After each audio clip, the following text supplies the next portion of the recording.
Ranger Jake presents a Utah journey with Satan's Pilgrims. Come ride with us as we surf our way to a land of frozen canyons and frosted spirits, performing their deadly dues beneath the theater of Bryce Canyon. Okay, let's go.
Bryce Canyon National Park is located in the southwest of the rugged canyonlands of southern Utah and is one of nearly a dozen national parks and monuments that make up the Grand Staircase, a descending flow of plateaus and canyons that stretches from Capitol Reef to the Grand Canyon. Just an hour drive away from Zion National Park in one of the most beautiful stretches of mountain land in the country, Bryce Canyon is a busy park, and it has every right to be. The canyon here is home to the largest collection of hoodoo formations in the world, red rock towers that seem to defy all sense of balance.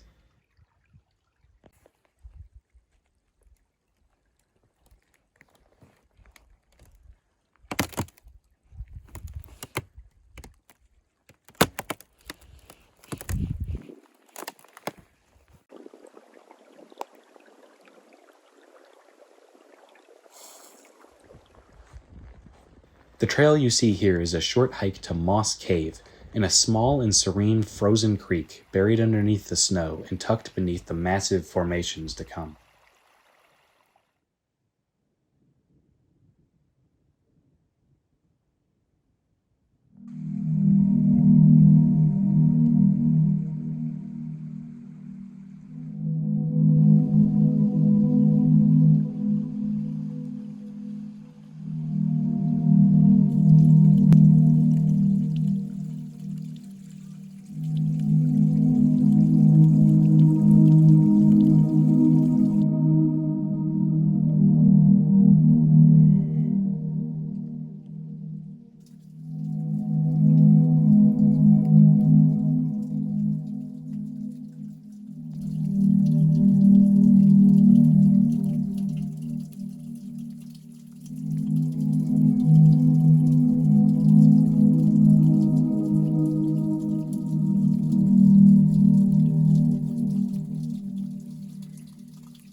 The view you see here is from the rim of the amphitheater, the largest collection of hoodoo in the park.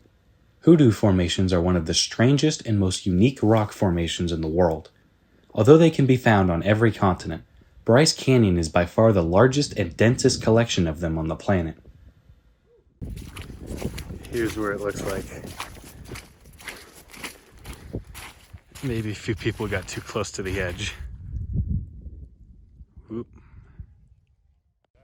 If the name hoodoo sounds a lot like voodoo, it's not a coincidence. In the West African and Haitian culture that spawned the voodoo spirituality, the word hoodoo means to bring bad luck. The history of how the term made its way to the canyons of southwestern America appears to have been lost to time, but based on the long-running belief through multiple cultures that hoodoo were bearers of a strange evil, my guess is that the descendants of the Caribbean Afro-Haitian voodoo cultures migrating west to the Badlands of Utah and Colorado named the rocks after the belief that they held evil spirits inside of them, and somehow or another the name stuck. The formation of hoodoos lies in the unique varying makeup of the different rocks found in Bryce Canyon. Different types of rocks in the canyon here contain different levels of calcium carbonate, a chemical that dissolves incredibly easy in slightly acidic water. Over time, rainwater slowly hollows out small cracks and patches in rock high in calcium carbonate inside of rocks that are more resistant, creating small hollow crevices and chambers inside. Then, over the 2/3 of the year in which Bryce Canyon is above freezing during the day and below freezing at night, water seeps into the cracks, freezes and expands, then melts and repeats. This constant freezing and expanding inside of the crevices in the rock slowly hollows out portions of the rock over time. These hollowed out formations eventually form windows and arches, and then, when those arches collapse, a freestanding hoodoo made of the more resistant rock is left standing. This process was repeated thousands of times over thousands of years in Bryce Canyon, creating hoodoos ranging from as small as a person to as tall as a 7-story building. This process is still carrying on today and will for as long as Bryce Canyon exists. Many of the arches you see throughout the amphitheater here, and there are many of them, will eventually become hoodoos, and many of the ridges you see here will eventually become arches.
These small, agile little birds are white-breasted nuthatchers, and it's hard to tell, but there's about 3 different ones in the clips here. They were flying back and forth to a pile of chip crumbs here, and they didn't seem to mind me watching them or other people walking by. In an area mostly dominated by seasonal species, white-breasted nuthatchers are one of the few birds that call Bryce Canyon home year-round. They nest in small holes and cavities inside of the fir, spruce, and pine trees that dominate the landscape around the canyon, but are found widespread across the U.S. and are adapted to numerous trees and landscapes in different environments. They mate for life and forage in flocks, often going back and forth between a food source and their nest to stockpile food, like you see these guys doing here. They're extremely adept at climbing along bark and are distinguishable by the white chest bordered by a black outline and by the slightly blue head on the females. They're one of the most common birds found in the canyon because they live here year-round, and it's pretty likely you'll spot one.